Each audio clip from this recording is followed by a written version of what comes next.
माय creativity या चॅनलवर तुमचे सर्वांचे खूप खूप स्वागत आहे। आज मी तुम्हाला भरली सुक्की वांगी करून दाखवणार आहे। अगदी न आवडणारे सुद्धा अगदी आवडीने मागून खातील। अगदी बघूनच तोंडाला पाणी सुटेल अशी चमचमीत भरली सुक्की वांगी आज मी तुम्हाला करून दाखवणार आहे। चमचमीत आणि टेस्टी सुक्की वांगी कशी करायची हे बघण्यासाठी व्हिडिओ शेवटपर्यंत नक्की बघा आणि माझ्या रेसिपी तुम्हाला आवडत असतील तर माझ्या चॅनलला लाईक, शेअर आणि सबस्क्राइब करायला विसरू नका। आणि तुम्ही माझ्या चॅनलवर पहिल्यांदाच आले असाल तर माझे चॅनल जरूर सबस्क्राइब करा, त्यामुळे माझे व्हिडिओ सर्वात अगोदर तुम्हाला बघायला मिळतील। वेळ घालवता रेसिपीला सुरुवात करूया। मी 1/2 किलो अशी छोटी वांगी घेतलेली आहेत। पोळी वांगी घ्यायची आहेत। आता आपण वांग्याचा मसाला तयार करून घेऊया। त्यासाठी एक खोबऱ्याच्या तुकड्याची मी अशी बारीक काप करून घेतलेले आहेत। 10-15 लसूण पाकळ्या घेतल्या आहेत। 3 चमचे भाजलेले शेंगदाणे घेतलेले आहेत। अर्धा छोटा चमचा हळद घेतली आहे। 1 चमचा घरगुती मसाला घेतलेला आहे आणि 1 चमचा लाल मिरची पावडर घेतलेली आहे। आता आपण हे मिक्सर मध्ये सुक्कच वाटून घेऊया। त्यामध्ये चवीनुसार मीठ घालून बारीक वाटून घेऊया। मी अगोदर मीठ घालायला विसरले होते। मसाल्यामध्ये मीठ घालून व्यवस्थित मिक्स होतं, त्यामुळे मसाल्यामध्येच मीठ घालून घ्यायचं आहे।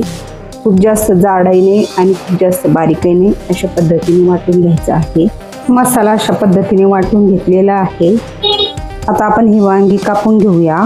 वांग्याचं देठ मी असं कापून टाकणार आहे। तुम्हाला आवडत असेल तर तुम्ही अगदी थोडासा देठ ठेवून वांग्याचं देठ सुद्धा ठेवू शकता, कारण सुक्की वांगी करताना वांग्याचं देठ व्यवस्थित शिजला जात नाही, त्यामुळे हा देठ मी काढून घेणार आहे। बघू शकता या पद्धतीने असं देठ काढून घ्यायचं आहे।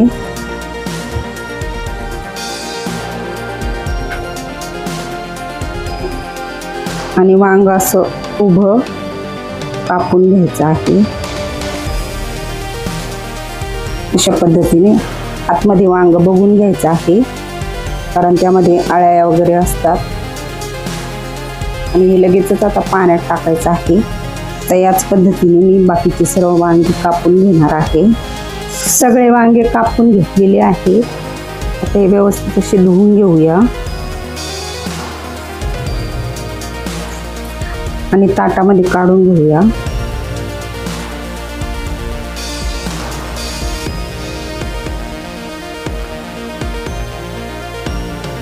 आता या मसाल्यामध्ये थोडीशी बारीक कापलेली कोथिंबीर घालूया आणि हाताने व्यवस्थित मिक्स करून घेऊया। मसाला आता मी एका बाजूला लावून ठेवते वांगे ठेवण्यासाठी, जागा करण्यासाठी। आणि आता यामध्ये हा मसाला भरून घ्यायचा आहे। अगदी गच्च असं भरून घ्यायचा आहे या पद्धतीने। असं चांगला दाबून भरून घ्यायचा आहे। आणि वरती लागलेला मसाला काढून घ्यायचा आहे। बघू शकता या पद्धतीने। आता हे सर्व वांगी मी अशाच पद्धतीने भरून घेणार आहे। वांग्यांमध्ये मसाला भरून घेतलेला आहे। हा थोडासा मसाला उरलेला आहे, तो सुद्धा आपण या भाजीमध्येच वापरणार आहोत। मी इथे एक नॉनस्टिक कढाई घेतलेली आहे। तुमच्याकडे नॉनस्टिक कढाई नसेल तर तुम्ही एखादी जाडसर बुडाची कढाई घ्या। आता यामध्ये 1 टेबलस्पून तेल घालूया। चिमूटभर हिंग घालूया, हलवून घेऊया। आणि आता यामध्ये वांगी घालून घेऊया। आणि आता 2 मिनिट मंद गॅसवर परतून घेऊया।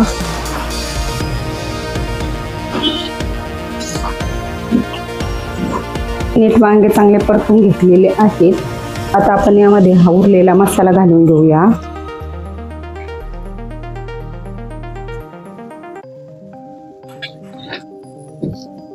आणि एकदा हलवून घेऊया।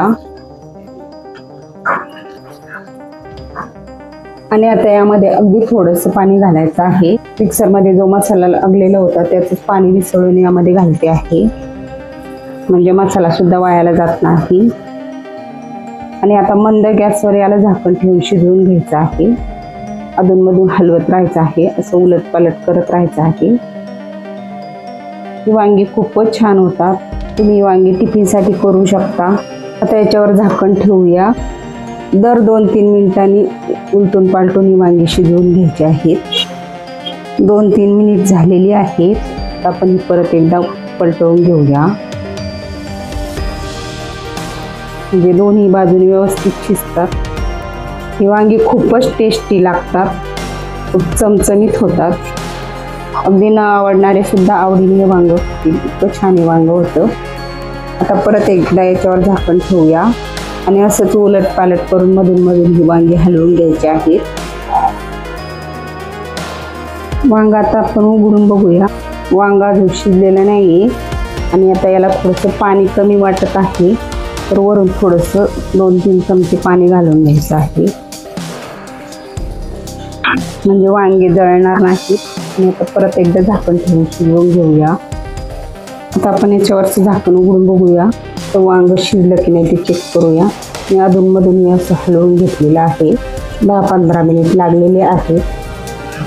आता एक चमच्याने आपण असं याचं देठाची बाजू असं दाबून बघूया, तर वांग छान शिजलेलं आहे। वांग शिजलं की नाही ते बघण्यासाठी मी अशी देठाची बाजू दाबून बघायची आहे।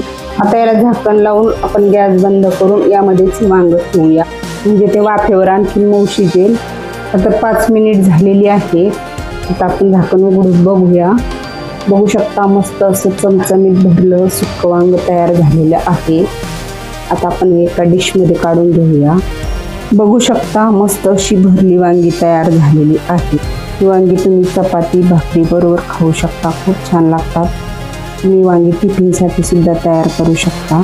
तुम्हाला माझी ही रेसिपी कशी वाटली ते मला कमेंटद्वारे जरूर कळवा आणि माझ्या रेसिपी तुम्हाला आवडत असतील तर माझ्या चॅनलला लाईक शेअर आणि सबस्क्राईब करायला विसरू नका। धन्यवाद।